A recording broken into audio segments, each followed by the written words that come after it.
व्यासाय विष्णुरूपाय व्यासरूपाय विष्णवे नमो वै ब्रह्मनिधये वसिष्ठाय नमो नमः।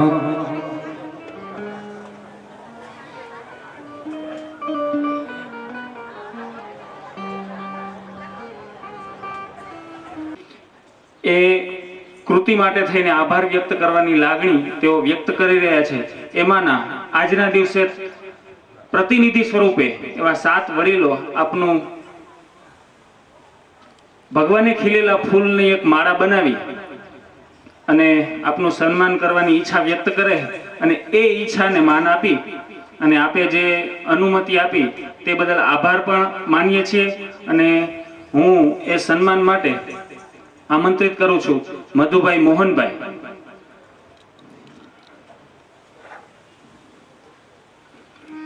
આપણે બધાએ તાલીઓથી વધાવશું। રામજીભાઈ,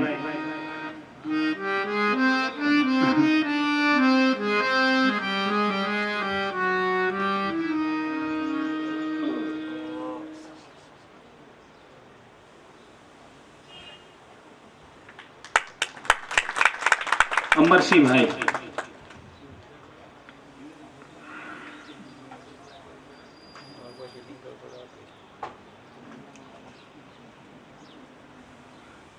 પાણજીભાઈ આવશે,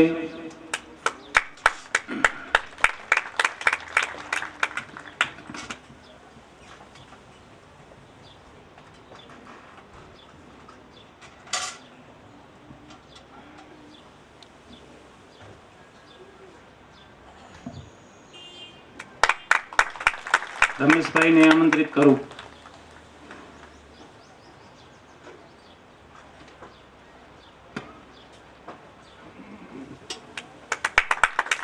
દાયાભાઈ આવશે,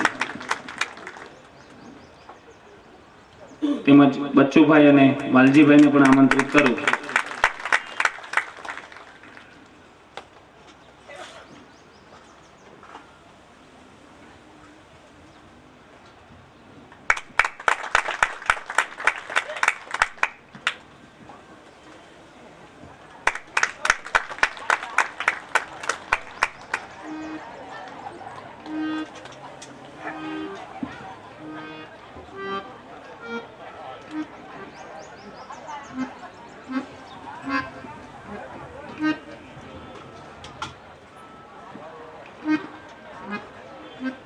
આ તકે આભારની વ્યક્ત કરું કે આપે અમને સૌને સન્માન કરવા માટેની અનુમતિ આપી એ બદલ।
स्वस्ति श्री गणेशाय नमः।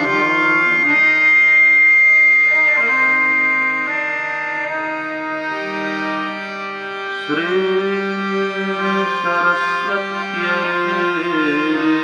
नमः। श्री गुरुभ्यो नमः। ॐ नमो भगवते वासुदेवाय।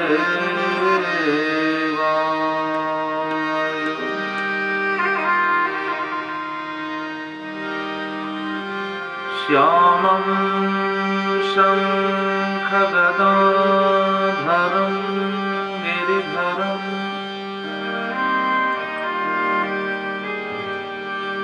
श्रीश्याम श्यामावरम्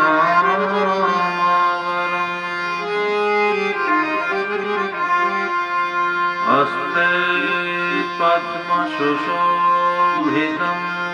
सुरवरम् श्यामेश्वरं सुन्दरम्।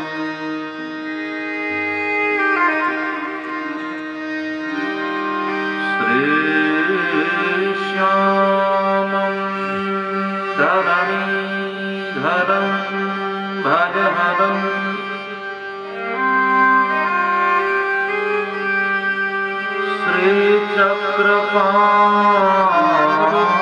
श्रीचक्रपाणिधरम् श्रीवैकुण्ठनिवासिनं जयतु ते।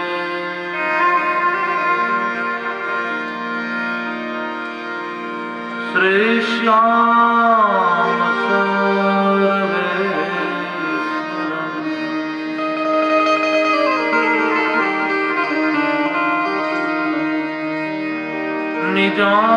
निजाश्रितानां सकलार्तिहन्तां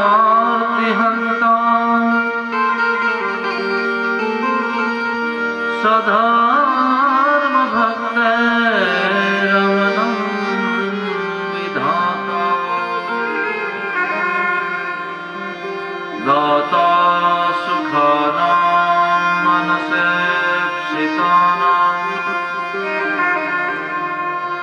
तनोतु कृष्णाखिलमङ्गलम्।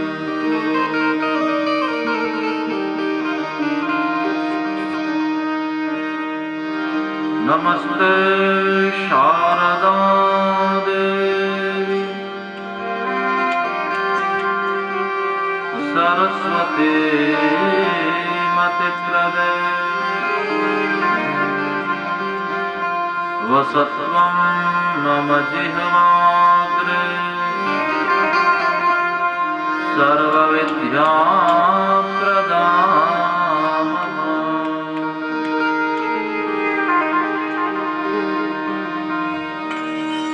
गुरुर्ब्रह्मा गुरुर्विष्णुः गुरुर्देवो महेश्वरः गुरुः साक्षात् परब्रह्म तस्मै श्री गुरुवे नमः।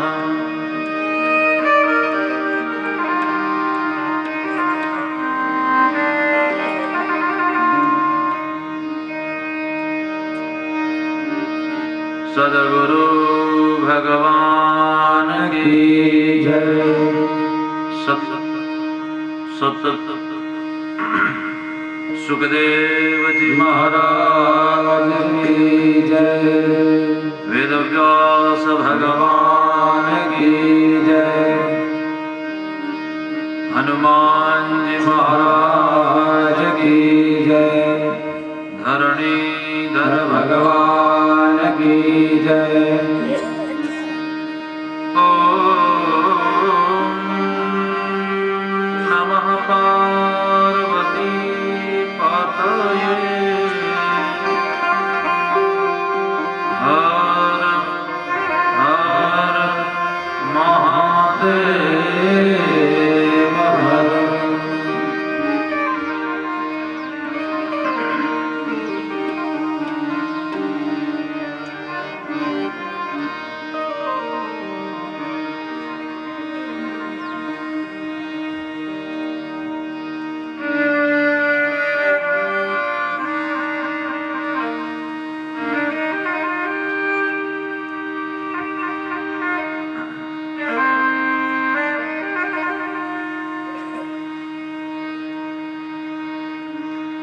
नमो गोप्यः श्रीमतिभ्यः सौरभेभ्यः एव च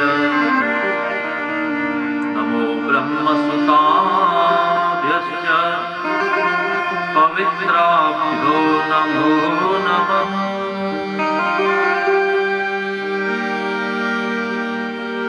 एकदारोहमारूढम् लालयन्ति सुतं सती गरिमाणं शिशोर्वोढुं सेः गिरिकूटवत् न सेः गिरिकूटवत्।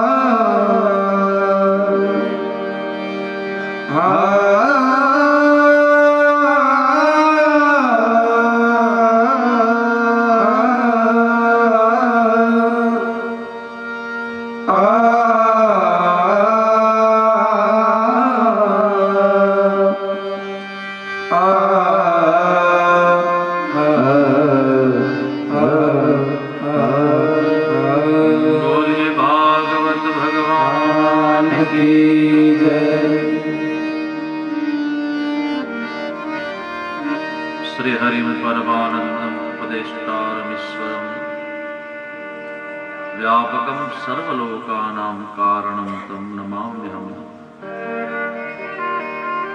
जगत के कारण रूप भगवान श्री हरिनारायण के चरणों में सदैन्य भाव से प्रणाम करते हुए हनुमान जी महाराज जी ना चरणों में प्रणाम करी समस्त स्थापित पूजित आवाहित ग्राम देवताओं ना चरणों में प्रणाम करी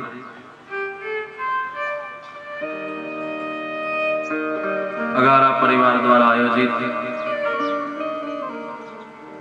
सप्त दिवसीय श्रीमद् भागवत कथा जे कथा में दूर दूर थी पधारेला सर्वे श्रोताजनों भगवत चरण अनुरागी भक्ति शक्ति स्वरूप मातृशक्ति मेहमानों अतिथियों वडीलों ब्रह्म देवताओं साधु पुरुषों अतीत भगवान संगीतज्ञ અને પોતપોતાની જ્યાં જ્યાં જવાબદારીઓ નિભાવી રહ્યા છે બધા જ ભલે કથામાં કદાચ ન બેસી શકતા હોય પણ પોતપોતાનું કાર્ય જ્યાં જ્યાં કરી રહ્યા છે એ બધાને યાદ કરતા मगन बापा मोहन भाई देवजी भाई प्रागजी भाई अवचर भाई जयंतीलाल जी आ बधा ज अघारा परिवार द्वारा आयोजित आ श्रीमद् भागवत कथा एना आज 5मा दिवसना द्वितीय सत्र में आप सर्वने व्यासपीठ थी हूँ आवकारू छू। बधाने मारा व्यासपीठ थी प्रणाम। जय श्री कृष्ण, जय सियाराम, जय भगवान, जय हरि, राधे राधे। आइए प्रभु भगवान की दिव्य चर्चा में प्रवेश करें। पहला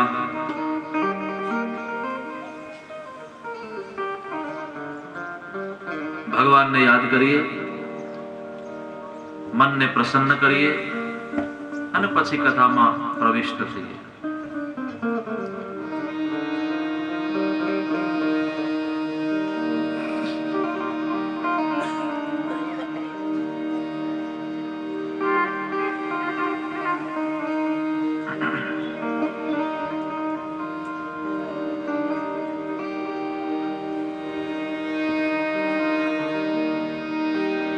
जहां विराजे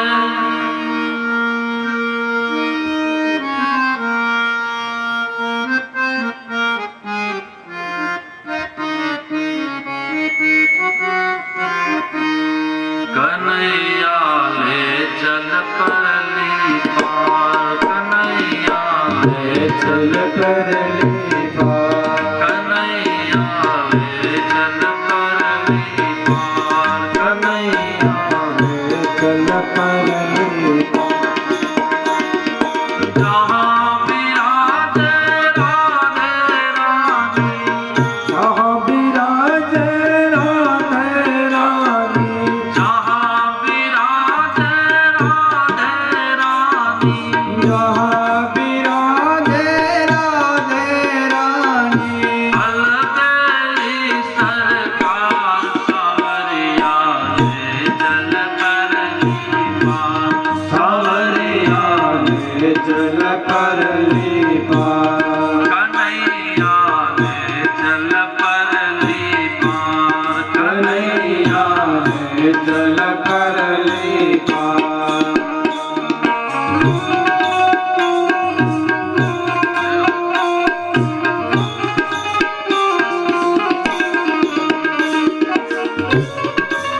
માજી એટલે નાવને ચલાવનારો નાવી, જે હલેસા ચલાવતો હોય ને, બેટ દ્વારકા જઈએ તો જે હલેસા મારીને નાવને ચલાવતો એને માજી કહેવાય.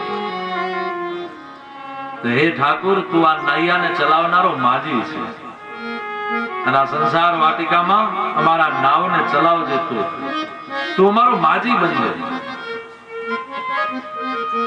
मेरे प्रीतम मेरे माजी, मेरे प्रीतम मेरे माजे, अब कर दो नैया पार, कन्हैया ले चल परली पार. सावरिया ले चल परली पार, कन्हैया ले चल परली पार. सावरिया ले चल परली पार. परली पार सरकार की जय.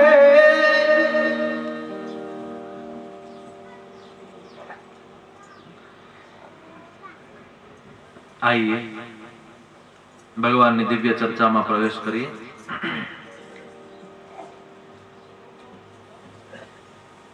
તમારા બધાનો ઉત્સાહ પ્રણામ કરવા યોગ્ય છે.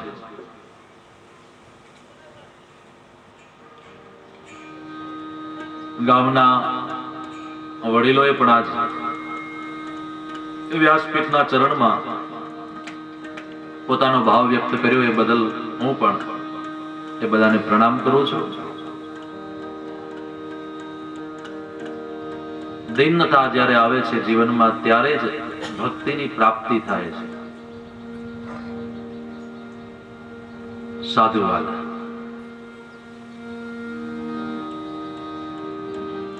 હકીકતમાં એમાં મારી મહાનતા નથી, એમાં જે મહાનતા આપે છે એ માણસ મહાન છે. એટલે તમારી એ દિલતાની મહાનતા છે કે તમે વ્યાસપીઠને તમારો સાધુવાદ વ્યક્ત કર્યો. આઈએ હરિની ચર્ચામાં આગળ વધીએ. પ્રાતઃ સત્રમાં સુખદેવજી મહારાજે પરીક્ષિતજીને કથા સંભળાવી છે, જે કથા આપણે શ્રવણ કરી. પૂતનાના મોક્ષની કથા, શક્તાસુરના ઉદ્ધારની કથા. એના પછી તૃણાવર્ત નામનો એક રાક્ષસ આવે છે કૃષ્ણને મારવા માટે.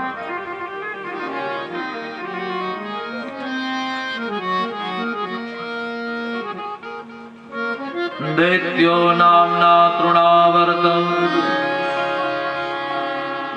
કંસભૃત્ય પ્રણોદિતઃ ચક્રવાત સ્વરૂપેણ જહારાશિનમર્ભતમ. તૃણાવર્ત નામનો રાક્ષસ આવે છે. કેવી રીતે આવે છે? બવંડરના રૂપમાં. માને એક વાવાઝોડાના રૂપમાં આવે છે અને વાવાઝોડાના રૂપમાં આવી કૃષ્ણને ઉઠાવે છે અને પોતાના સાથે કૃષ્ણને ઉપાડે છે આકાશમાં. તમે ઉનાળામાં જોયું છે ખેતરોમાં ક્યાંક આમ એક ચક્રાવાત નીકળે, નાનકડું હોય પણ બહુ ખતરનાક હોય, આમ કેટલું ઉપાડીને જતું હોય. તો એ ભવંડરમાં કૃષ્ણને ઉપાડે છે. પણ એ એવું છે કે જ્યાં ગોકુળમાં આવે છે તૃણાવર્ત, ત્યાં તો ગોકુળની અંદર મુહૂર્તમ ભવત ગોષ્ઠમ રજસા તમસા ભૃતમ. એક મુહૂર્તમાં રજોગુણથી ને તમોગુણથી આખું ગોકુળ ઢંકાઈ ગયું. એટલી બધી આંધી ચડી છે કે કોઈને કાંઈ દેખાતું નથી. બધાની આંખો બંધ, એકદમ આખું વાતાવરણ બદલાઈ ગયું. એક તો રજોગુણ છે કારણ કે રજ ઉપડી છે, અને બીજું આ રાક્ષસ છે એટલે તમોગુણી છે. તો રજસા તમસા ભૃતમ, રજોગુણથી ને તમોગુણથી ઢંકાઈ ગયું છે આ ગોકુળ. સાચી વાત છે. આ એ ગોકુળ છે હવારના આપણે સમજ્યા હતા. ગો માને ઇન્દ્રિયો, કુલ માને સમૂહ. જે 10 ઇન્દ્રિયો દ્વારા બનેલો આ દેહ આ ગોકુળ છે. અને આ ગોકુળમાં રજોગુણ અને તમોગુણ વધારે પડતું કામ કરે. રજોગુણ એટલે લોભ, તમોગુણ એટલે ક્રોધ.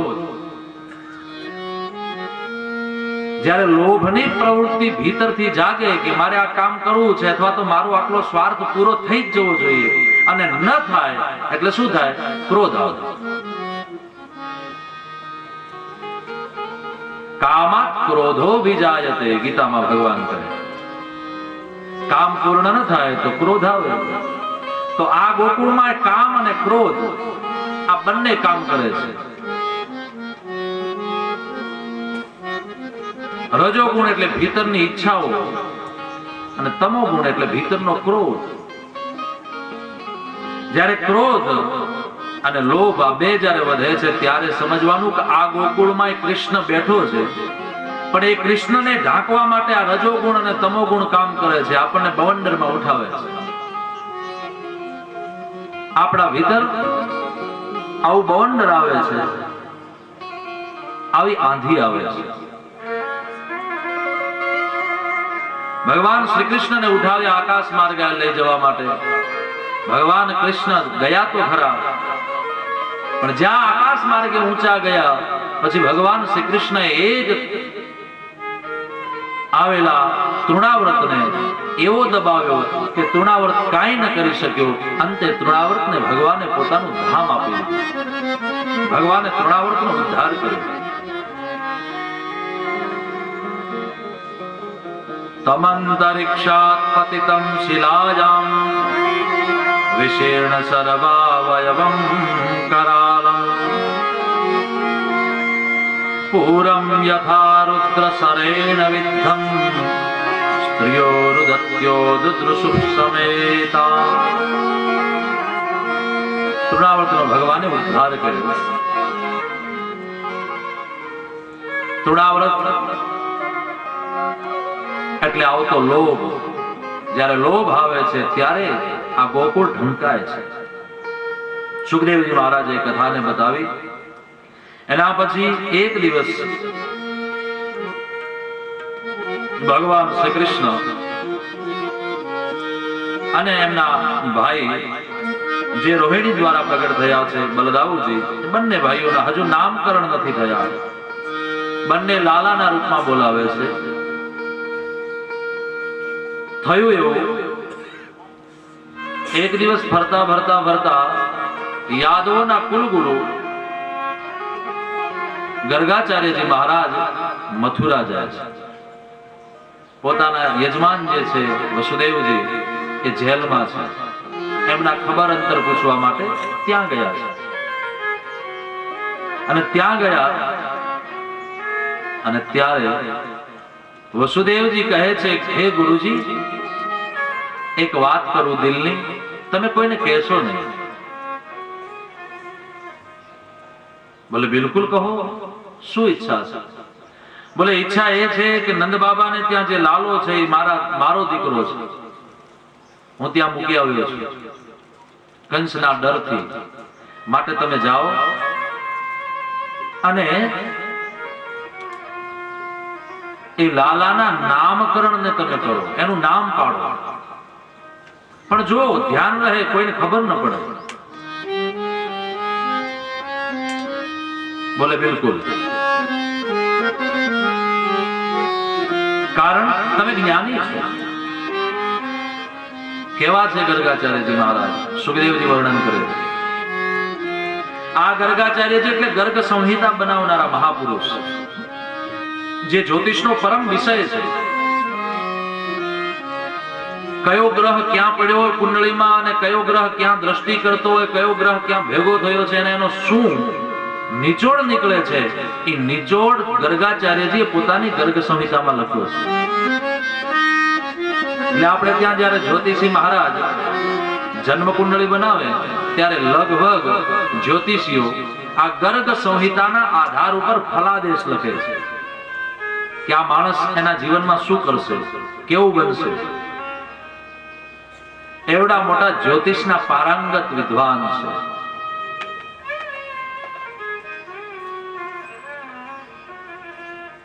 त्वं हि ब्रह्मविदां श्रेष्ठः संस्कारान् कर्तुमर्हसि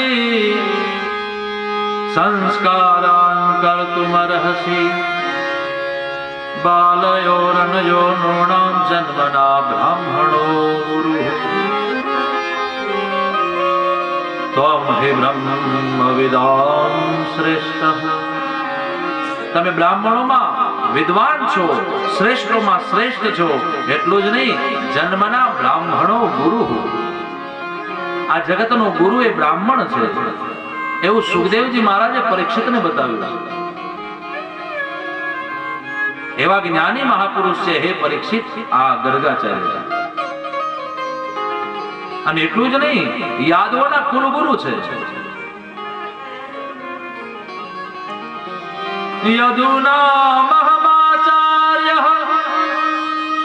ખ્યાતશ્ચ ભુવિ સર્વતઃ સુતં મયા સંસ્કૃતં તે મન્યતે દેવકી સુતં મન્યતે દેવકી સુતં.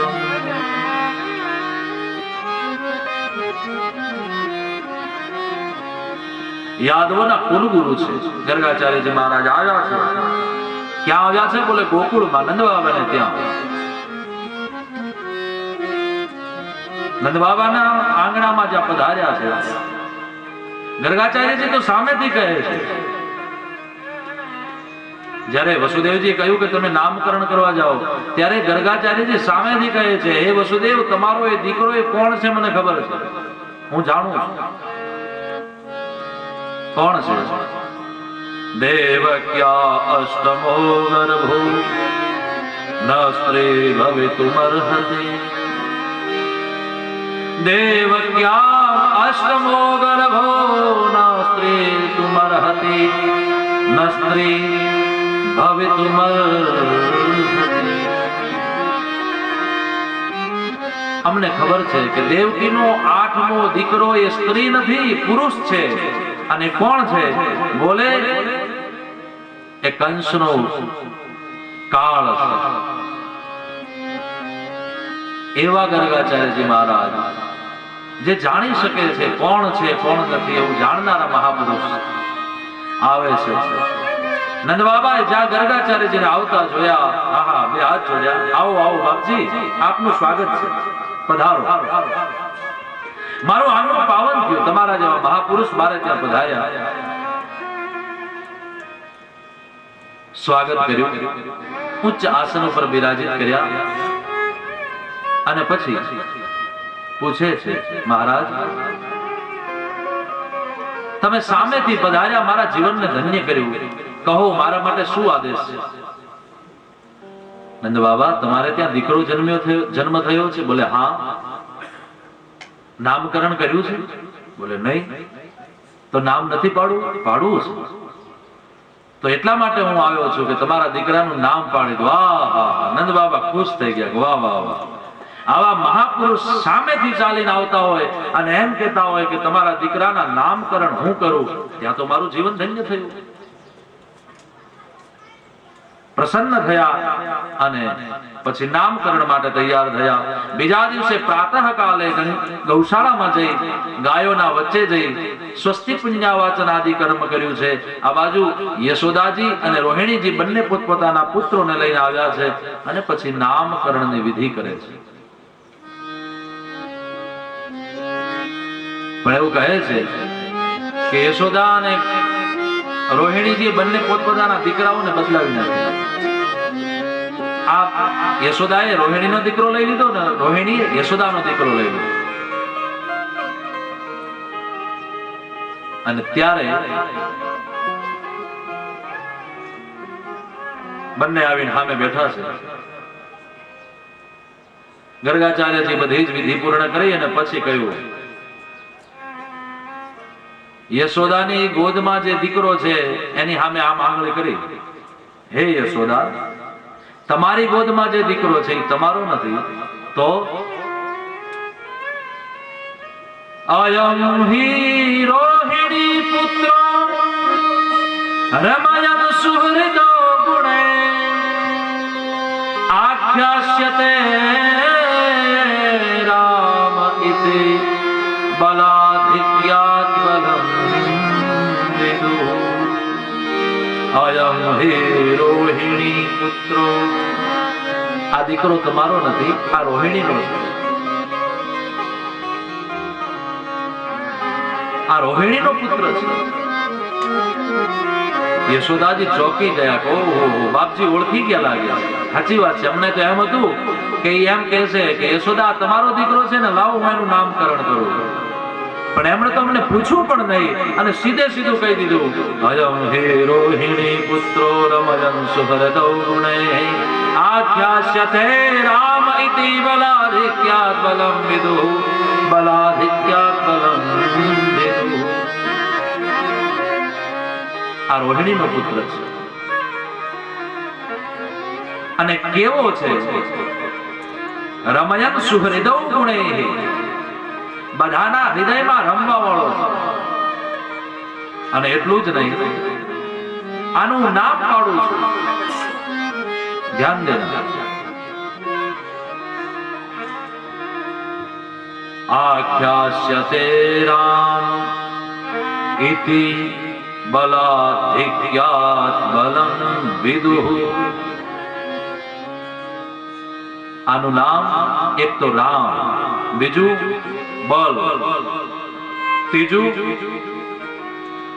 રોહિણી, રોહિણેય, અને ચોથું સંકર્ષણમશ્નત્યુત્યુતઃ, સંકર્ષણ. ચાર નામ આપ્યા: રામ, બલ, રોહિણેય અને સંકર્ષણ. પણ પછી આપણે રામ અને બલ ને ભેગું કરી દીધું એટલે નામ થઈ ગયું બલરામ. અહીં ગર્ગાચાર્યજી કહે છે તમારો આ દીકરો એટલો બળવાન બનશે કે આના બળની સામે કોઈ ટકી નહીં શકે. બીજું, આ રામ છે, બધાના હૃદયમાં બેસનારો છે. ત્રીજું,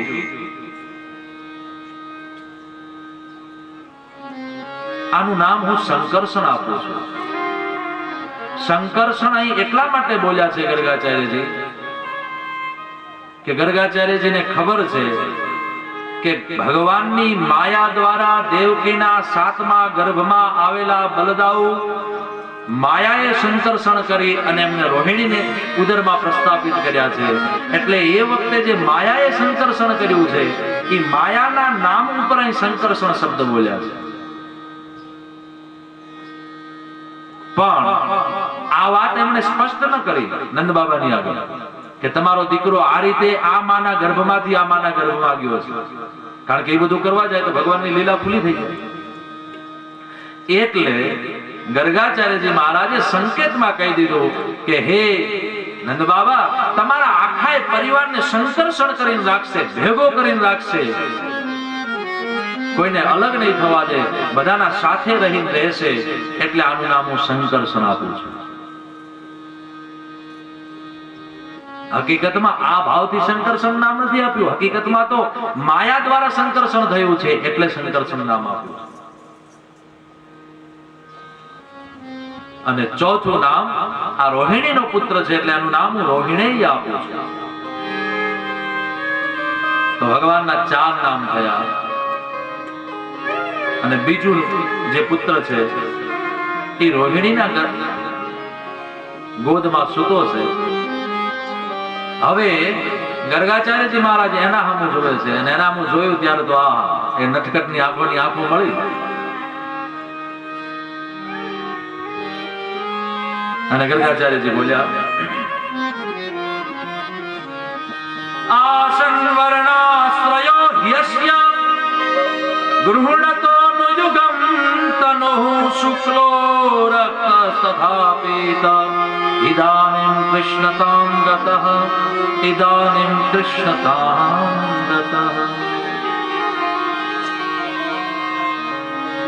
આસન વર્ણાશ્રયો યસ્ય ગૃહણતો નુયુગમ તનુઃ. હે નંદ બાબા, તમારો આ નાનો દીકરો જે છે એનું નામ તો અનેક છે. અનેક નામથી આ જગતમાં એ વિખ્યાત થશે, અને કેટલાય નામોથી લોકો જાણશે. એટલું જ નહીં, એ સતયુગમાં શુક્લ વર્ણ એટલે કે સફેદ સ્વરૂપમાં આવે છે. ત્રેતા યુગમાં એ રાતા વર્ણથી આવ્યા છે, એમનો લાલ કલર હતો.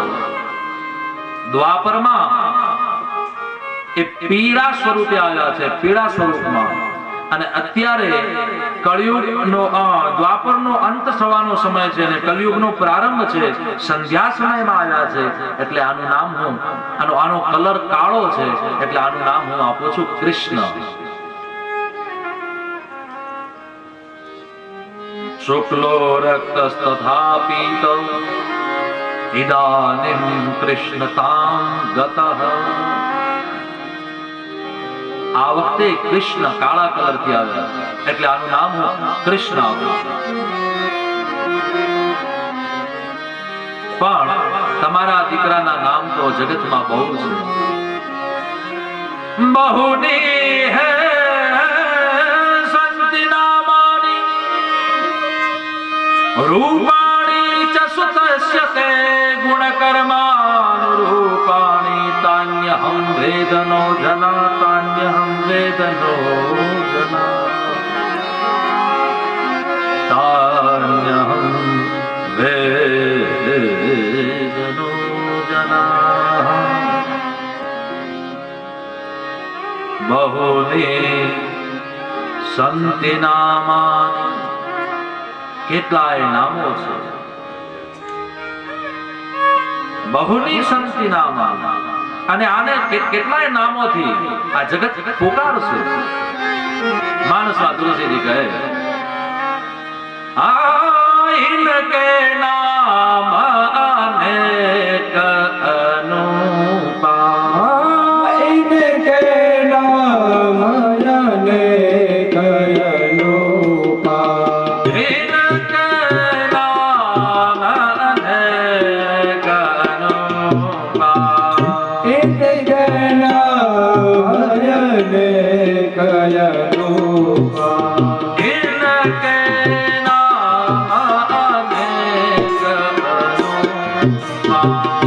ઇનકે નામ અનેક અનુપા. રાગોમાં પ્રિય રાગ છે, આનું નામ છે બાગેશ્વર.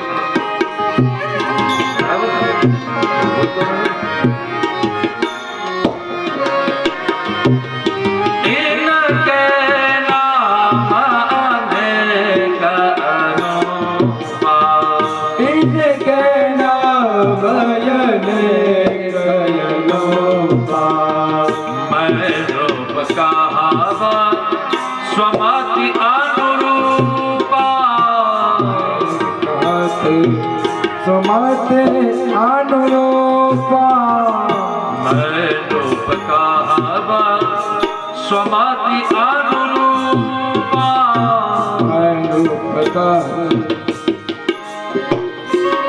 समत अनुरूपा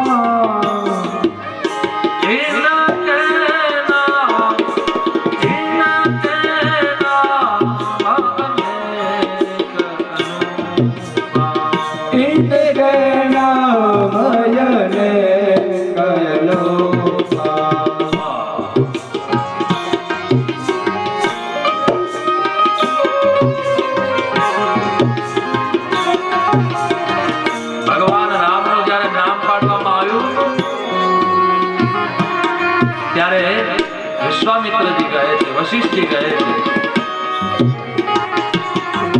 કે આના અનેક અનેક નામ છે, એક નામ નથી. એમ અહીં પણ કૃષ્ણના અનેક નામ છે.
करते त्रैलोक सुपासी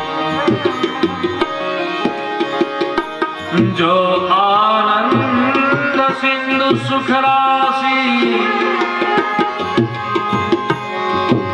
से करते त्रैलोक सुपासी से करते त्रैलोक सुपासी जो सिंधु सुख राशि जो आनंद सिंधु सुख राशि से करते त्रैलोक सुपासी से करते त्रैलोक उपासे से करते त्रैलोक सुपासी करते लोक सुपासे बहुनी शक्ति नामानि रूपाणि च सुतस्य ते गुणकर्मा रूपाणि तान्यहं वेदनो जनाः तान्यहं वेदनो जनाः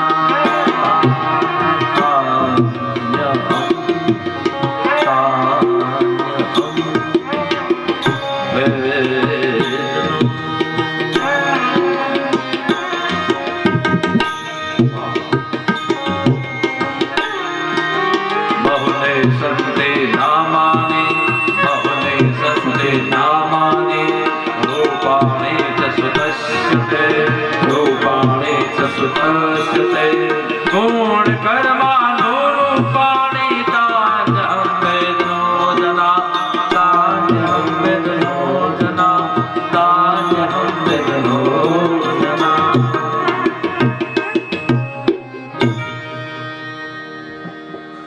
भगवान गर्ग ગર્ગાચાર્યજી મહારાજે નંદ બાબાના નાના દીકરાનું નામ પાડ્યું છે, જેનું નામ છે કૃષ્ણ, અને સર્વ સભાએ બલરામ અને કૃષ્ણની જય ઘોષ કર્યો છે. બોલીએ રામ કૃષ્ણ ભગવાન કી જય. બંને ભાઈઓના નામકરણ થયા અને બંને ભાઈઓ આનંદિત થયા.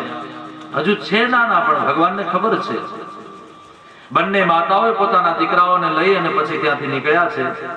પણ નંદ બાબાને કહે છે ગર્ગાચાર્યજી મહારાજ, અનેન સર્વ દુર્ગાણી યુય મંજસ્તરશ્યથ. હે નંદ બાબા, તમારે ત્યાં હવે કોઈ વિઘ્ન આવે એવું લાગતું નથી. તમારા ગોકુળમાં આનંદ છે. કેમ? બોલે, તમારા દીકરા જ્યારથી જન્મ્યા છે ત્યારથી આ ગોકુળમાં આનંદ છે, આ વ્રજમાં આનંદ છે. એટલું જ નહીં, જ્યારથી આ બંને દીકરાઓ આવ્યા છે ત્યારથી હવે આમ ગર્ગાચાર્યજી થી રહેવાતું નથી, પણ ફોડે પાડાતો નથી. પાછું જો ફોડ પાડવા જાય તો પછી લીલા અટકી જાય. ઓલા મા બાપ પછી છોકરાને દીકરા તરીકેનો પ્રેમ ન કરે, ભગવાન તરીકેનો કરે. એટલે આમ ગર્ગાચાર્યજી રહેવાતું નથી. એટલે ગર્ગાચાર્ય બીજી વાર સંકેત કર્યો ભાગવતમાં. કહે છે, તસ્માનંદાત્મજોયમ તે નારાયણ સમો ગુણે શ્રિયા કીર્ત્યાનુભાવેન ગોપાયસ્વ સમાહિતઃ.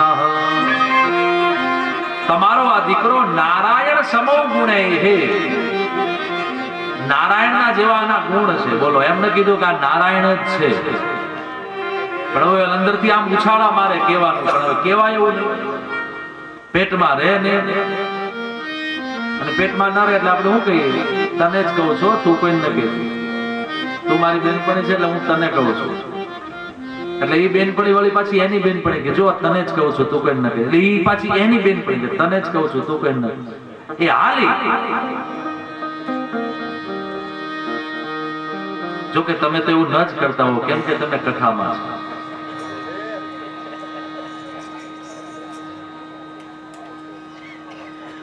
આ 4 દિવસથી પોઈન્ટ પકડાઈ ગયો છે, આ મગજમાં ઘૂસી ગયો.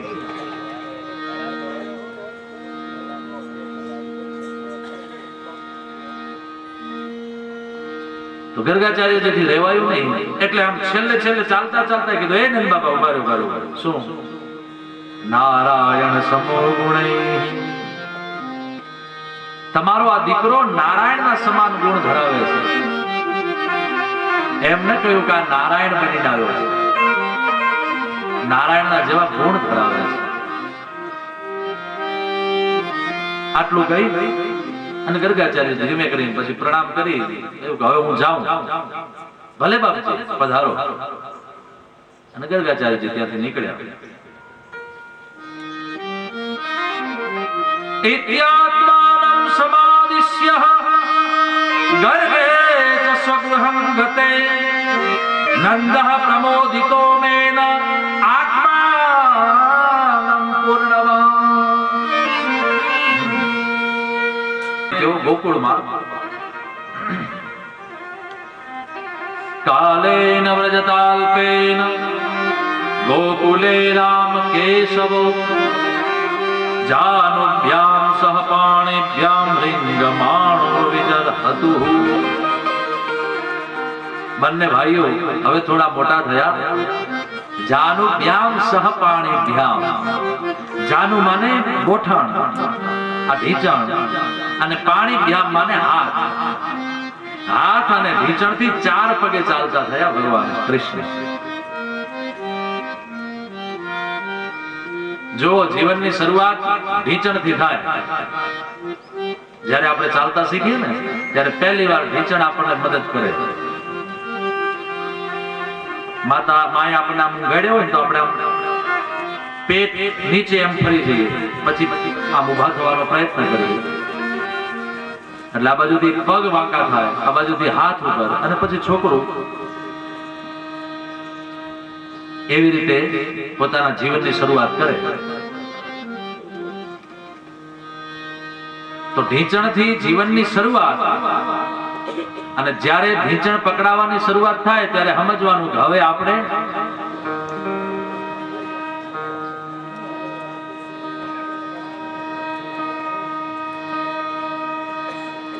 જાવું પડશે.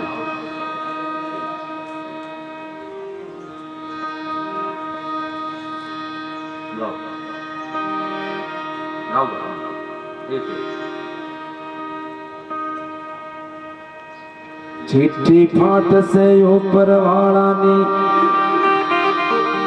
આ વેળા છાશે તારે જવાની, ત્યારે બધું કુટુંબ ભેગું મળીને તને કરશે ઉતાવળ કાઢી નાખવાની. અરે સાત વેદનો સાતરો તારો અને બાકી બધું કરવાનું.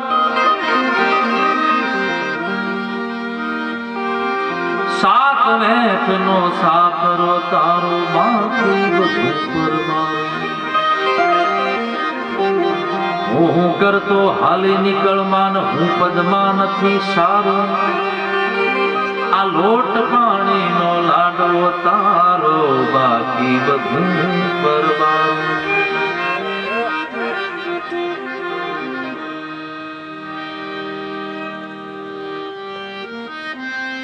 સાત માળના બંગલા બનાવ્યા ને એમાં ફર્નિચર ન્યારું ન્યારું, પણ સાત વેદનો સાથરો તારો બાકી બધું પરવાનું.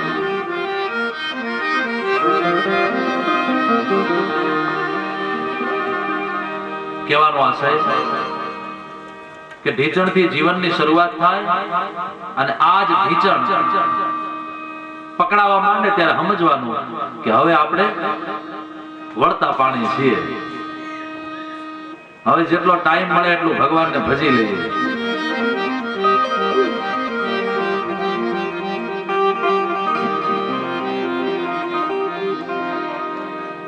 તો ભગવાન શ્રી કૃષ્ણ અને બલરામ બંને 4 પગેથી ચાલે છે, અને ચાલતા ચાલતા ક્યારેક ક્યારેક માને ખબર ન હોય ઘરના આંગણામાં જાય છે. આંગણામાંથી ક્યારેક ક્યારેક ગાયો જ્યાં બાંધી છે ત્યાં જાય, અને ગાયોના પગમાં જઈને કૃષ્ણ રમવા માંડે. અને માને ખબર પડે અરે અરે અરે આને પગ આયા છે ત્યારનું હાથમાં નથી રહેતું. કૃષ્ણને ઉઠાવી લાવે છે, પાછા ઘરમાં બેસાડે છે. વળી પાછા માં પોતાના ઘરનું કંઈક કામ કરવા માટે લાગે ત્યાં પાછા બંને ભાઈઓ યાત્રા શરૂઆત કરે કે હવે માં ગઈ. એક દિવસ માને થયું કે આને શોધવા કેવી રીતે? આવડા મોટા મહેલમાં, એટલે માએ એમના પગમાં ને હાથમાં ઝાંઝરીઓ બંધાવી, અને એ ઝાંઝરીઓ જ્યાં વાગે ત્યારે ખબર પડે કે હા બંને ભાઈઓ આ બાજુ રમે છે. પણ ભાગવતકાર કહે છે કે બંને ભાઈઓ માને ખૂબ હેરાન કરે છે.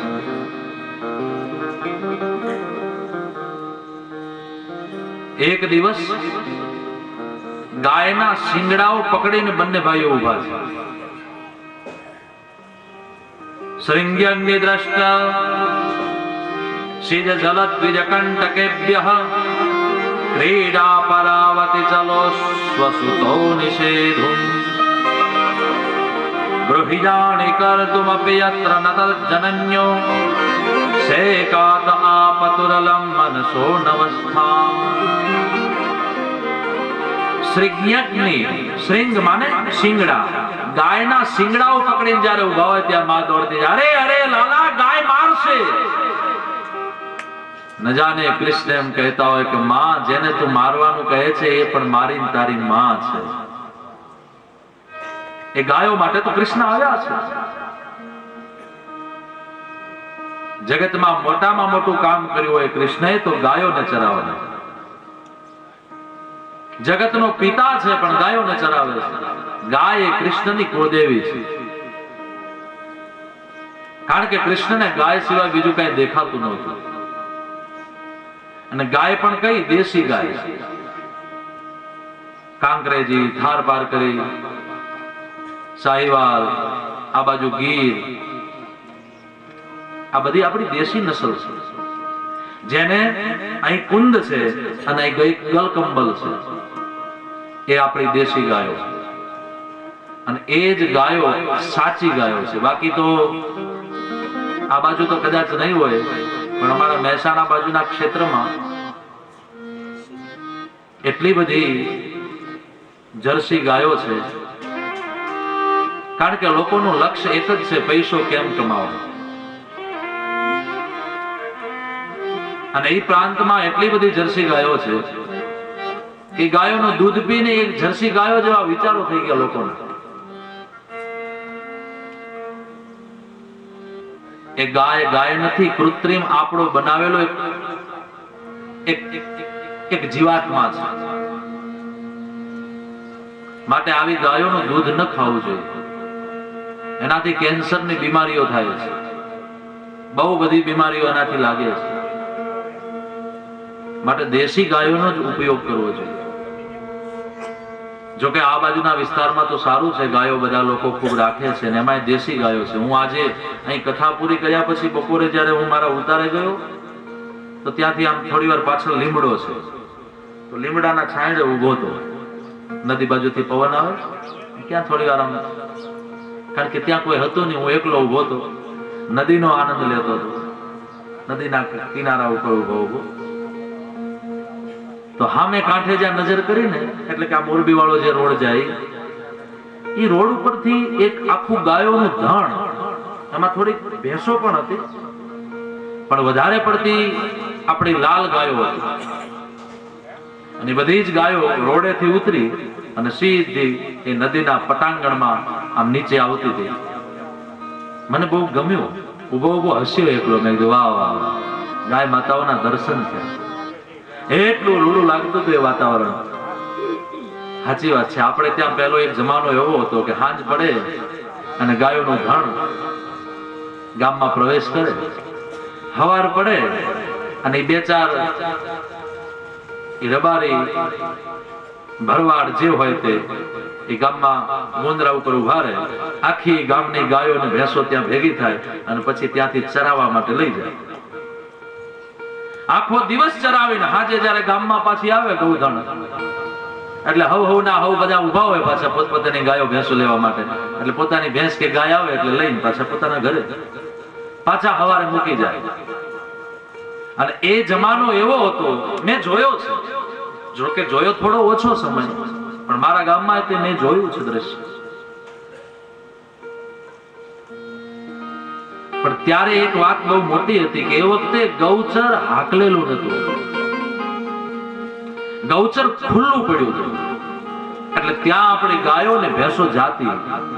પછી કોઈના ખેતરોમાં આટલા વાવેતરો નહોતા, એટલે વાવેતરો નહોતા તો પછી ખેતર પણ એમને પડ્યા હોય, તો ખેતરોમાં પણ વાડીઓમાં પણ જતી ગાયો ભેંસો. પણ અત્યારે તો આપણે ઓરણ, નદી નાળા, જંગલ, નદીઓના તટ પટ આ બધું જ હાકલી લીધું છે. જ્યાં જોઈએ ત્યાં બોલે આ કોનું, બોલે આ મારું, આ કોનું, આ મારું. માણસે ગૌચરને હાકલવાનો પ્રયત્ન કર્યો છે.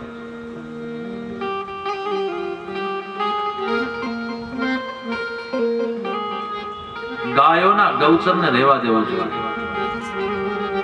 સુખી નહીં થવાતું, એનાથી દુખી થવાય છે. કારણ ગાયો માટે કૃષ્ણ આવતા હોય, ગાયો માટે કૃષ્ણ ગાયોને ચરાવતા હોય, જે એની કેટલી મહાનતા હશે. ગાય કોઈ સામાન્ય પ્રાણી નથી. ગાય હાલતું ચાલતું સ્વયં દેવાલય છે, ભગવાનનું સ્વરૂપ છે. એવા પરમાત્મા શ્રી હરિનારાયણ ગાયો માટે આ જગતમાં આવ્યા છે. તો ગાયના શિંગડાને પકડીને ઉભા છે. માં દોડતી આવે છે, શિંગડાને છોડાવે છે, અને માં પછી પાછા પોતાના પુત્રને ઘરે લઈ જાય છે. ક્યારેક ક્યારેક અગ્નિમાં હાથ ગાલે છે. માં કહે છે બેટા આ આગ છે. અને તમે જુઓ, નાનું છોકરું હોય ને આગને પકડવા જતો તેની માં શું કરે, એનો હાથ પકડાવે, પછી આગની હામ આમ લઈ જાય, બળાય, જો ગરમ લાગે છે ને, જો ન અડાય. બે ચાર વાર એમ કરે એટલે ઓલાને ખબર પડી જાય કે હા આને ન અડાય, આ આપણને દજવાળે. ક્યાંથી ખબર પડી? પૂર્વનું પડ્યું છે. એ જીવાત્માનામાં પૂર્વનું પડ્યું છે અને એને લઈને એને ખબર છે. શ્રીજ્ઞાગ્નિ દ્રષ્ટ શિલજા દ્વિજ કંટકેભ્ય ક્રીડા પરાવતિ ચલો સ્વસુતો.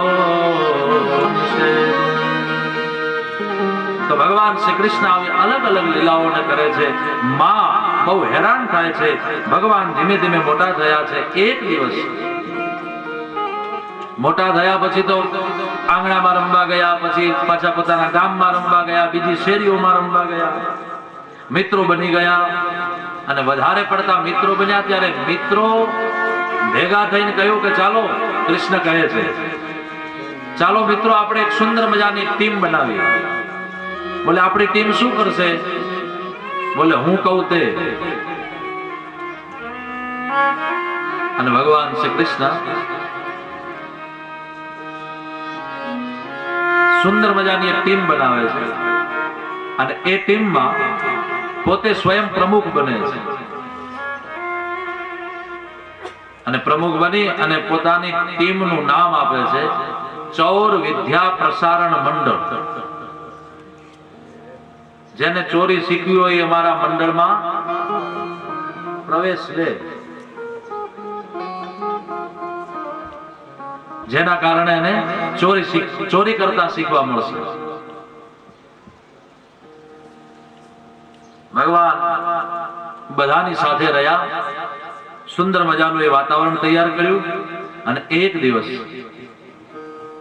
ભગવાન શ્રી કૃષ્ણ બધાને લઈ અને અલગ અલગ ચોરીઓ કરવા માટે અલગ અલગ ઘરોમાં જાય છે. કેવું નટખટપણું છે ભાગવતમાં બતાવ્યું છે. ભગવાન કૃષ્ણ ચોરીઓ કરીને આવે છે, ગોપીઓ હેરાન થાય છે. એક દિવસ એક ઘરમાં ગયા તો દૂધ દોવાના ટાઈમ પહેલા, એટલે કે 4-5 વાગે જે ગાય દોવાતી હોય એના વાછરડાને એના પહેલા છોડી મૂક્યા. વત્સાન મુંચન કચિદ સમયે ક્રોશ સંજાતઃ સહ સ્તેજં સ્વાદત્ય દધિદ્વયઃ કલ્પિતૈસ્તે યોગે મરકાન ભોક્ષન વિવજતિ સચેન્નાતિ ભાંડં ભિનક્તિ દ્રવ્યાલાભે સગૃહ કુપિતો યાતુ પ્રક્રોશ્યતો કામ હસ્તાગ્રાહ્યે રચયતિ વિધિં પીઠકોલો ખલાધ્યૈ વત્સાન મુંચન કચિદ સમયે. કોઈકના ઘરમાં જાય, ગોપીના ઘરમાં ગોપી હોતી હોય, બપોરના સમયમાં 3-3:30 ના ટાઈમે ગોપી તો ઘરમાં છે, નિંદ્રા લે છે અને આ કાનો આવે છે, વાછરડાને છોડે, વાછરડું દોડે, સીધું એના માના થનમાં મોઢું લગાવે અને દૂધ પી લે.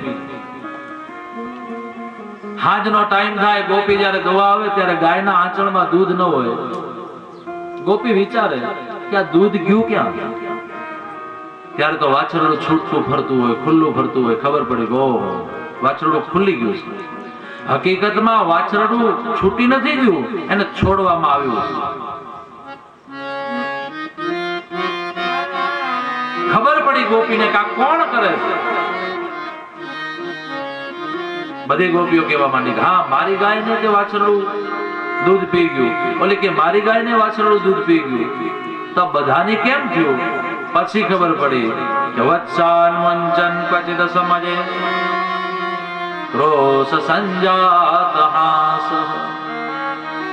આ કૃષ્ણ આવે છે અને ઈ આપણી ગાયના વાછરડાઓને છોડી દે છે.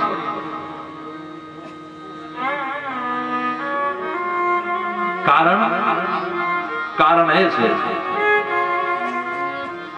ભગવાન કૃષ્ણ કહે છે જયારે ગોપીઓ ઠપકો લઈને આવે ત્યારે માં કહે છે કેમ રે ચટોરે, ત્યાં આ લોકોના વાછરડાઓને કેમ છોડી દીધા? બોલે માં મેં છોડ્યા નથી, બિચારા એ ભૂખ્યા થયા હતા. તને શી ખબર? બોલે મને ખબર છે. કેમ કે માં જ્યારે આ ગાયોને દોવા માટે આ ગોપીઓ જાય છે ત્યારે વાછરડાને ખાલી છોડે છે. વાછરડું જેવું એના માના થનમાં મોઢું લગાવે અને ગાયને એમ કે મારા વાછરડાને દૂધ પાવું, એટલા માટે ઈ એના થનમાં દૂધને મૂકે. જ્યાં થનમાં દૂધ આવ્યું ત્યાં વાછરડાને વાળી લીધું, પાછું બાંધી દીધું. માં હકીકતમાં ગાયોનું દૂધ વાછરડાને અડધો અડધ પાવું જોઈએ. અડધો અડધ ન પાવે તો ત્રીજા ભાગનું દેવું જોઈએ. ત્રીજા ભાગનું ન દે તો એક આંચળનું દૂધ તો વાછરડાને પાવું જ જોઈએ. 3 આંચળ ઉપર આપણો અધિકાર છે, એક આંચળ તો વાછરડાનો છે. પણ માં આ ગોપીઓ એને દૂધ નથી પાતી, એ બિચારા હેરાન થાય છે. એટલે પછી હું જઈને એના ઉપર દયા કરું એટલે આમ ધીમે કરીને અડું ત્યાં ખુલી જાય છે અને વાછરડા દૂધ પી જાય. એમાં મારો વાંક શું? માં તું તો કહેતી હતી ને કે બધાને જમાડીને જમવું જોઈએ, કોઈ ભૂખ્યું હોય તો એના ઉપર દયા કરવી જોઈએ. તો માં મેં દયા કરી, એમાં તને કઈ વાંધો? હવે કેટલો બધો ગુસ્સો હતો જશોદાનો, બધું ઉતરી ગયું. એટલું કાલું કાલું અને મીઠું મીઠું બોલે કૃષ્ણ, યશોદાનો મગજ શાંત થઈ ગયું.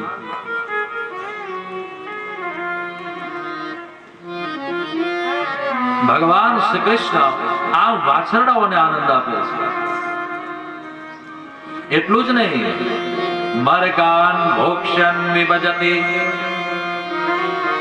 સચિન્નાતિ ભાંડમ વિનત્તિ દ્રવ્યાલાભે ચ ગૃહ કુપિતો યાતૃ પ્રક્રોશ્યતો કામ.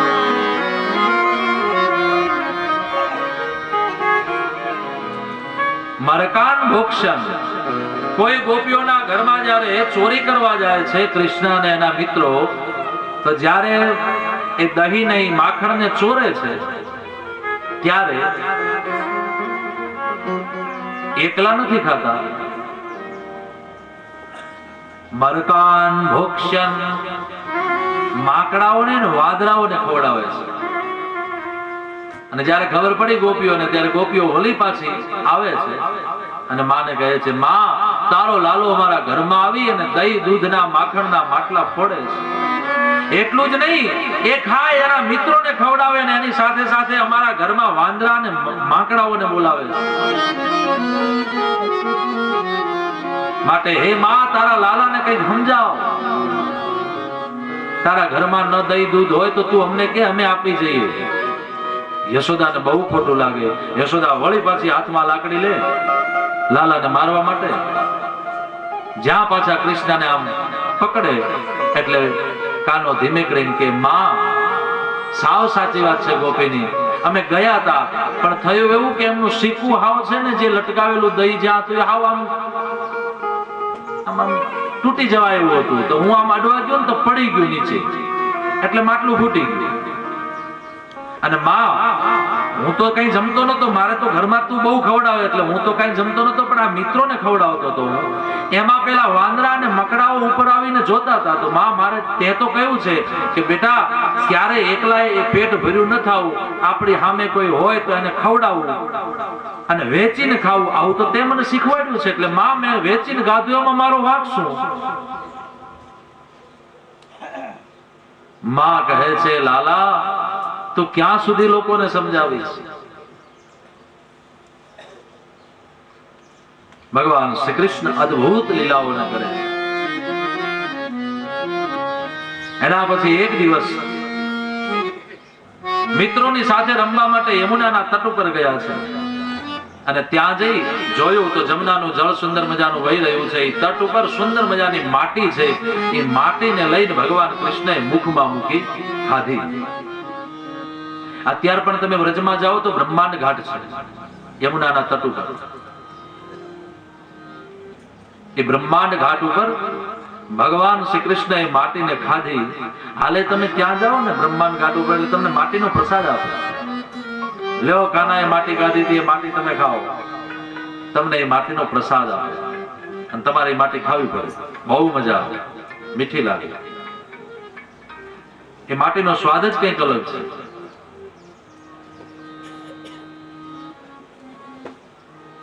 તો ભગવાન કૃષ્ણએ માટીને ખાધી. મિત્રો અને ભાઈ બધા સાથે હતા. એમને ખબર પડી કે કાનાએ માટી ખાધી છે એટલે ઘરે આવ્યા. ઘરે આવીને માને કહ્યું, માં આ તારો લાલો છે ને માટી ખાય છે. કોણે કહ્યું? બલદાવજીએ કહ્યું. બોલે માં મેં માટી નથી ખાધી. થોડી વાર તો યશોદાની વાત મગજમાં ન બેઠી, પણ જ્યારે બલદાવજી ફરીથી કહ્યું માં સાચી વાત છે, આ કાનો તારો લાડલો માટી ખાય છે, તું એને ના પાડ. કેમ રે ચટોરે, તું માટી ખાય છે? અમદાલથી પકડ્યો છોકરા. માને પકડવાની અહીંથી વધારે આદત હોય. કેમ? તે માટી ખાધી? ના ના ના માં, હું માટી કઈ ખાઉં? તારો લાલો આ કહે છે ને બધા બધા એ બધા ખોટા છે. અચ્છા, આ બધા ખોટા અને તું હરિશ્ચંદ્ર નો અવતાર? કૃષ્ણ કે હા, એ વાતે સાચી. ત્રેતાયુગમાં સૂર્ય વંશમાં એ મારા દાદા હતા, એ વંશમાં હું પ્રગટ્યો હતો. તું હરિશ્ચંદ્ર નો અવતાર છે, તું સાચો ને આ બધા ખોટા. અરે તારો મોટો ભાઈ કહે છે, તારા મિત્રો કહે છે કે તે માટી ખાધી, અને છતાંય તું કહે છે મેં માટી નથી ખાધી. બોલે માં આ બધા છે ને સર્વે મિથ્યાભિશંસિનઃ, આ બધાને ખોટો મિથ્યા સંશય થયો છે, બાકી મેં માટી નથી ખાધી. નાહમ ભક્ષયિત્વાન અંબા, હે અંબા, હે માં, નાહમ ભક્ષયિત્વાન, મેં માટી નથી ખાધી. અને છતાંય તને જો વિશ્વાસ ન હોય તો કહે છે ભગવાન કૃષ્ણ, સમક્ષમ પશ્ય મે મુખમ, હું તારી સામે તો ઉભો છું, તું મારા મોઢાને જોઈ લે એટલે તને ખબર પડી જશે કે મેં માટી ખાધી છે. બોલે તો હારું. સમક્ષમ પશ્ય મે મુખમ, મારા મોઢાને જોઈ લે. અને જ્યાં માએ કહ્યું હારું મોઢું બતાવો, ચાલ મોઢું વાળું કર. અને જ્યાં ભગવાન કૃષ્ણએ મુખના દર્શન કરાવ્યા, ત્યાં તો માએ શું જોયું? બ્રહ્માંડના દર્શન કરાવ્યા ભગવાન શ્રી કૃષ્ણ. અનેક બ્રહ્માંડોના દર્શન થયા. એમાં વ્રજ દેખાણું, એમાં એ ગોકુળ દેખાયું, એમાં યમુનાનો કિનારો દેખાયો, એમાં નંદાલય દેખાણું. અને એ જ નંદાલયમાં એ જ યશોદા કૃષ્ણને ગાલમથી આમ પકડી અને એના મોઢામાં જોવે છે, એ દ્રશ્ય દેખાયું. આ દ્રશ્ય જ્યાં જોયું, પહાડો, નદી, નાળાઓ, પર્વતો, અને ત્યાં તો માને ચક્કર આવી ગયા, નીચે પડી ગયા. થોડી વાર થઈને ભાનમાં આવ્યા, બે હાથ જોડીને ઉભા થઈ ગયા. હે કાના, મને લાગે છે કે તું ભગવાન છે, તારા મોઢામાં શું છે? હું જોઉં એ સાચું કે તું બતાવે એ સાચું? આ શું છે? અથવા તો મારી આંખોમાં કઈ તકલીફ તો નથી ને? ભગવાન શ્રી કૃષ્ણએ જે આ વાતને સાંભળી, ભગવાન કૃષ્ણને થયું કે માં મને હવે ભગવાન કરીને માનશે તો બેટા અને માં વચ્ચેનો જે પ્રેમ છે એ તૂટી જશે. માં પ્રત્યેની જે લાગણી છે મારી પૂરી થઈ જશે. માટે લાવો માને પાછું વિસ્મૃત કરાવી દઉં. ઇત્થં વિદિત તત્વાયામ ગોપિકાયામ સતીશ્વરઃ વૈષ્ણવીમ વ્યતનો માયા પુત્ર સ્નેહમયિં વિભુ. વૈષ્ણવી માયા દ્વારા માના મુખ ઉપર જે હાથ ફેર્યો ત્યાં માં બધું જ ભૂલી ગયા. જે જોયું તું, જે જાણ્યું તું એ બધું ભૂલાઈ ગયું. વળી પાછા પોતાના લાલાને પકડવા માંડ્યા, પ્રેમ કરવા માંડ્યા. કૃષ્ણને થયું કે હા હવે બરાબર, નહીં તો આ માં જો મને માના રૂપમાં પ્રેમ નહીં કરે તો મારો માં અને દીકરાનો પ્રેમ ઘટી જશે. ભગવાન શ્રી કૃષ્ણએ વૈષ્ણવી માયા દ્વારા માના વિચારને પૂર્ણ કરી દીધો. સદ્યો નષ્ટ સ્મૃતિ ગોપી, એક ક્ષણે ભગવાને બધું જ વિનાશ કરી દીધું. માને બધું જ વિસ્મરિત થઈ ગયું અને માં પાછા પુત્રના રૂપમાં પ્રેમ કરવા લાગ્યા. શું કામ? અહીં ભાગવતમાં જ્યારે શ્રી કૃષ્ણને માં પૂછે છે કે બેટા તે માટી ખાધી છે, ત્યારે ભગવાન એમ કહે છે મેં નથી ખાધી. તો પહેલી વાત તો આપણને એ સમજાય, કથા સાંભળી પણ હવે એના તત્વને સમજીએ. પહેલી વાત તો એ થાય કે ભગવાન છે, નારાયણ છે, અને ખોટું કેમ બોલ્યા? ભગવાન તો ખોટું બોલવા ન જોઈએ, તો ભગવાન કેમ ખોટું બોલ્યા? અને ભગવાન તો એમ કહે છે કે હું ક્યારે ખોટું બોલતો જ નથી. તો એ ભગવાને માટી ખાધી છે છતાંય એમ કહે છે નાહમ ભક્ષયિતવાન અંબ, હે માં મેં માટી નથી ખાધી. તો ભગવાન કેમ ખોટું બોલ્યા? બહુ મોટો પ્રશ્ન છે. બીજી વાત, વેદાંતીઓ એમ કહે છે, જે જ્ઞાનીઓ છે એ એમ કહે છે કે જ્ઞાની પુરુષોનો વિચાર એવો છે, વેદાંતીઓનો વિચાર એવો છે કે ભગવાન કઈ ખાતા જ નથી. તો અહીં તો ભગવાને જમ્યા છે. સાચી વાત છે, જ્ઞાનીઓના ભગવાન નથી જમતા, પણ ભક્તોના ભગવાન તો તાંદળિયાની ભાજી પણ જમે છે.